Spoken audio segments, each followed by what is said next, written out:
Video করার শুরুতেই সবার কাছে আমি সরি বলছি। আমি খুবই দুঃখিত। আমার ভালোবাসার আপুরা আমাকে এত কমেন্ট করেছে এই ভিডিওটায় যে আপু কলমটার নাম বলো প্লিজ। আমি প্রায় ভিডিও দেইনি, মানে কয় সপ্তাহ হবে আমার ঠিক জানা নেই। তোমরা আমার আইডিতে ঢুকলেই বুঝতে পারবা যে আমার ওই ভিডিওটাই ছিল লাস্ট। তো আমি এই কলমটার এবং অনেকেই জিজ্ঞাসা করে কত গজ কাপড় লেগেছে, এটা কি সুতা, আমি এই ভিডিওতে সব কিছু ক্লিয়ার করে দেওয়ার চেষ্টা করব ইনশাল্লাহ। তোমাকে এত ভালোবাসা দেওয়ার জন্য অসংখ্য ধন্যবাদ আপুদের। আর হচ্ছে কি বলবো, আমার এই ভিডিওটা আমি যখন ছেড়েছিলাম তখন কিন্তু আমার এত লাইক কমেন্ট ভিউ হয়নি, বাট ইদানিং আমার কাছে মনে হচ্ছে যে আমি এই ভিডিও থেকে সব থেকে বেশি ফলোয়ার গেইন করেছি। আলহামদুলিল্লাহ আপুদের এত ভালোবাসা পাওয়ার জন্য। আর এই জামাটা আমার কমপ্লিট করা হয়ে গেছে, ইনশাল্লাহ আরেকটা ভিডিওতে দেখাবো যদি সময় পাই। তো এবার কোশ্চেনে আসছি, যে সবার প্রথম একটাই কোশ্চেন, আপু কলমটার নাম কি?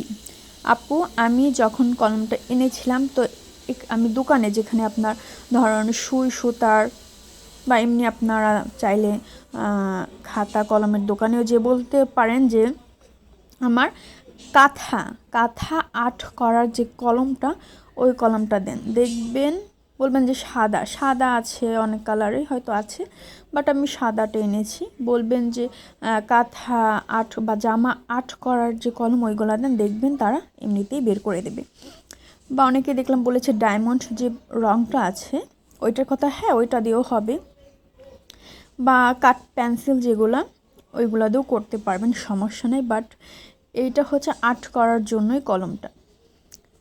আশা করি অনেক দিন পর রিপ্লাইটা দিয়ে দিলাম, এগুলো পেয়ে যাবেন। আরেকটা কথা হচ্ছে কত গজ কাপড়, আমি আমার জন্য এখানে আমি নিয়েছিলাম 3 গজ কাপড়, আর এইটা হচ্ছে সুতি কাপড়। তো অনেক দিন পর রিপ্লাইটা দিলাম, দুঃখিত, মাফ করবেন আপনাদের এত ওয়েট করানোর জন্য। আমি জানি না আমি আমার ভিডিও কবে দিতে পারবো। তো সবাই এভাবেই সাথে থাকবেন, পাশে থাকবেন, সবাই ভালো থাকবেন, সুস্থ থাকবেন। আসসালামু আলাইকুম।